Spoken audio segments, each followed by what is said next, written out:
Alright, hey, what's up, Hot Nation? It's your boy Chop coming at you. I'm doing another video, and basically I'm working on my backyard garden today, and I'm feeling good. I had a little bit of Hendrix and juice, the old man juice. That's my classic shit. I stick to that faithful. That's how us Geminis are. We all faithful. Once we got something to be faithful for, we gotta catch our attention, our heart, our mind. We can't just get up in the pants and think that's enough. Geminis, we deep. So Hendrix one of them drinks that did that. And then I fell in love, y'all. Your boy Chop fell in love, yeah. And it kind of fucked me up. I ain't work out, so I had to fall in love with something else. So this started happening a couple of years ago. I fell in love with one of the things I decided to do was I garden. It takes up my time. It takes up my mind. I love to do it. It's my passion. So I'm gonna show you what I'm doing right here in the backyard. It's getting dark right now, y'all. Y'all can see. I'm feeling good. I just want to give you an update. All right, check it out.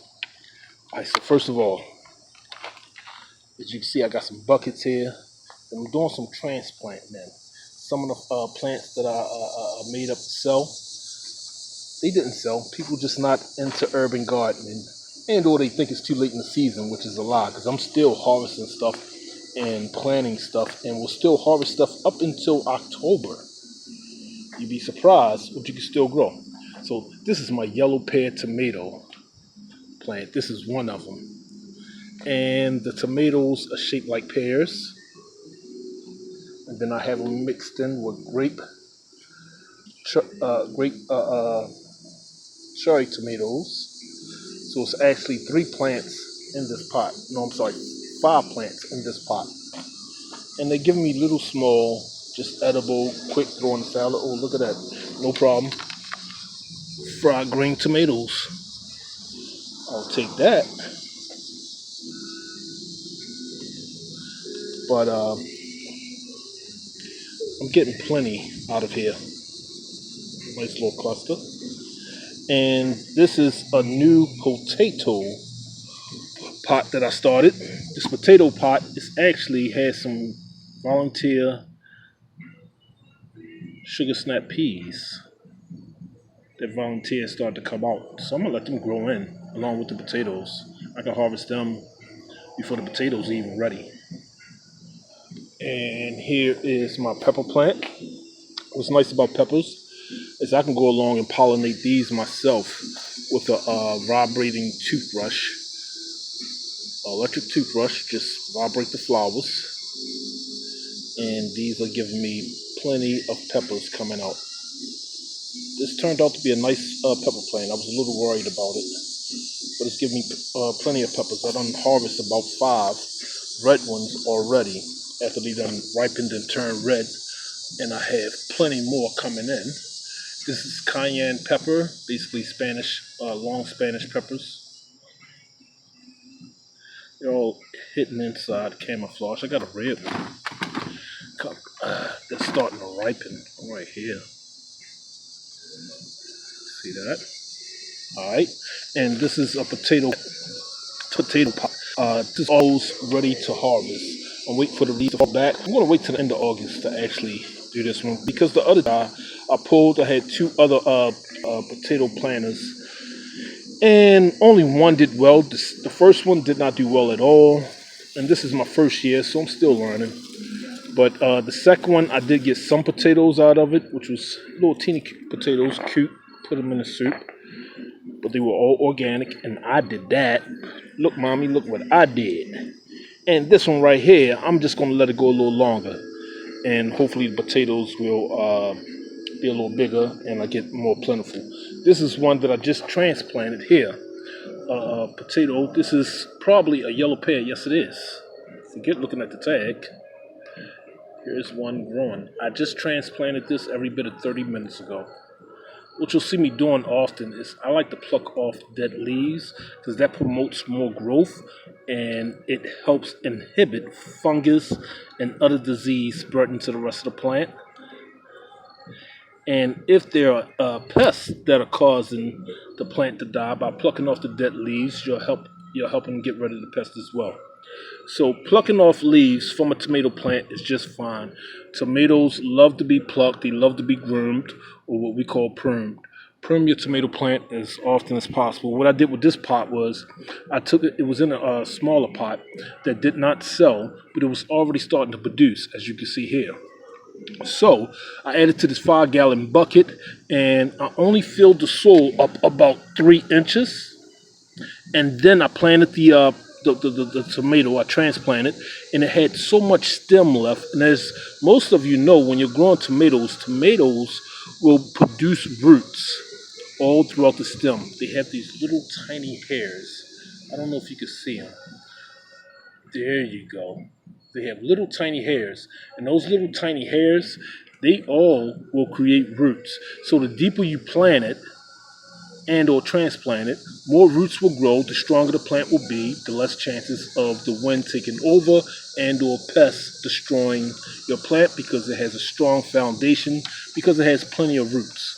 So I planted it much deeper. So now I planted it from here. So that means there was extra root that was left from here to where my finger is, down in the yellow. So that's about 3.5 inches of soil that the plant now has contact with.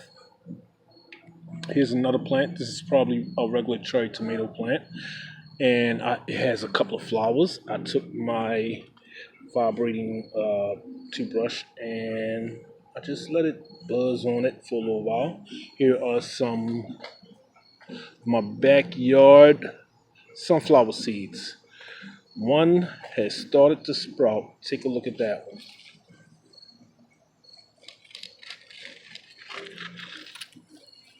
These are not the mammoth sunflower seeds, so these are going to be much smaller. This is a total of 1, 2, 3, 4, 5, 6, 7, 8, 9, 10 sunflowers. And I have my cucumber plant, or planter, doing very well. Plenty of flowers. All the leaves look healthy. This is going to give me the lemon cucumbers that are shaped like a softball, about the size of a softball, and also some salad cucumbers. And then I have my straight cucumbers here and straight cucumbers here. And I'm sorry, this is the cucumber that has, this is the planter that has the yellow lemon cucumbers, the one with the square container. Yellow cucumber tomatoes. Okay, now here's my red currant cherry tomatoes, Tiny Tim cherry tomatoes. These are starting to die off as you see. The leaves are easily burnt by the sun. This is not pest or anything that's doing anything. It's not even dehydration, because we got so much rain over the last few weeks. I've been harvesting off of this big time, taking the little tiny tomatoes. Take a look at them. I had to put this bird netting over them because the birds were getting a hold to them. These are very prolific. Hoping you can see that. It's not too blurry. But I got so many little teeny tomatoes. These are cool. These are like popcorn tomatoes. And you can put them in vegetable oil, olive oil. Put them, pickle them in vinegar. Sometimes I just come out and I'll pluck 1 or 2 and just pop them in my mouth. This one has received too much water and it started to crack. Now, just because it's cracking, that doesn't mean it's bad. But what can happen is bugs can get inside of the crack. And because of that, I don't want that one. But I can choose a nice, ripe, clean one. Take a look at that.